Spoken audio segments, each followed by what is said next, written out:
कहानी का शीर्षक रात का गवाह। परिचय।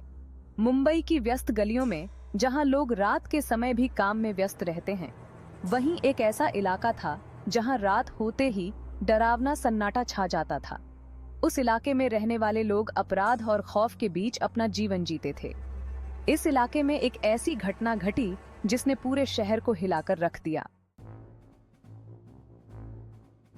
कहानी रवि एक होशियार और निडर इंस्पेक्टर था जो मुंबई पुलिस में अपने ईमानदारी और बहादुरी के लिए मशहूर था।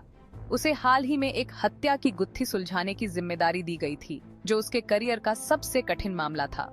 एक सप्ताह पहले एक अमीर व्यवसायी मनीष मेहता की उसके ही घर में हत्या कर दी गई थी। मनीष की पत्नी सोनिया और बेटा राहुल इस मामले के मुख्य गवाह थे, लेकिन दोनों ही घटना के समय घर पर नहीं थे। रवि ने मामले की जांच शुरू की। उसने सबसे पहले मनीष के व्यापारिक संबंधों की जांच की। मनीष का कई बड़े व्यापारियों से विवाद चल रहा था और रवि को यकीन था कि हत्या का संबंध इन विवादों से ही था। लेकिन जितना अधिक वह मामले की तह तक जाने की कोशिश करता, उतना ही मामला उलझता जाता। एक रात जब रवि अपने कार्यालय में बैठे सोच रहा था, तभी उसके पास एक अनजान नंबर से फोन आया। दूसरी तरफ से एक डरावनी आवाज में कहा गया, अगर तुम अपने परिवार को सुरक्षित देखना चाहते हो तो इस मामले से दूर रहो। रवि को समझ आ गया था कि वह किसी बड़े अपराधी के निशाने पर है, लेकिन वह पीछे हटने वालों में से नहीं था। उसने उस कॉल का पता लगाया, लेकिन फोन किसी झूठे पते से किया गया था। अगले दिन रवि ने मनीष के घर जाकर उसकी पत्नी सोनिया से पूछताछ की। सोनिया बहुत डरी हुई थी और उसने बताया कि कुछ दिन पहले मनीष को धमकी भरे कॉल्स आ रहे थे, लेकिन वह नहीं जानती थी कि ये कॉल्स किसने किए थे। रवि को शक हुआ कि सोनिया कुछ छिपा रही है।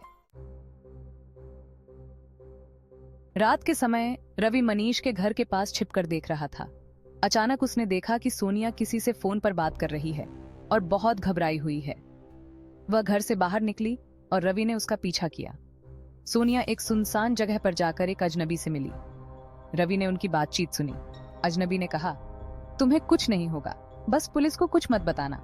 हमें तुम्हारे पैसे मिल चुके हैं, अब हमारी डील खत्म।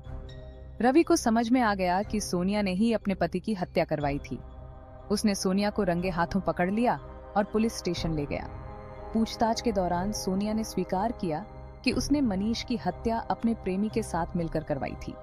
मनीष ने उसे उसकी संपत्ति से बेदखल करने की धमकी दी थी और सोनिया ने लालच में आकर यह घिनौना कदम उठाया। रवि ने इस केस को सुलझाकर न्याय दिलाया, लेकिन उसे एक सबक भी मिला कि लालच और विश्वासघात किस हद तक लोगों को गिरा सकते हैं। मनीष की हत्या की गुत्थी सुलझ गई थी, लेकिन इस घटना ने रवि को अंदर तक झकझोर दिया। उसने अपने करियर में बहुत से अपराधी पकड़े थे, लेकिन इस बार उसने देखा कि किस तरह अपने ही लोग एक दूसरे के दुश्मन बन जाते हैं। सोनिया और उसके प्रेमी को कानून के हवाले कर दिया गया और रवि ने इस केस के बाद अपने परिवार को और भी करीब से समझने की कोशिश की, ताकि वह कभी किसी और केस में अपने परिवार को खतरे में न डाल सके।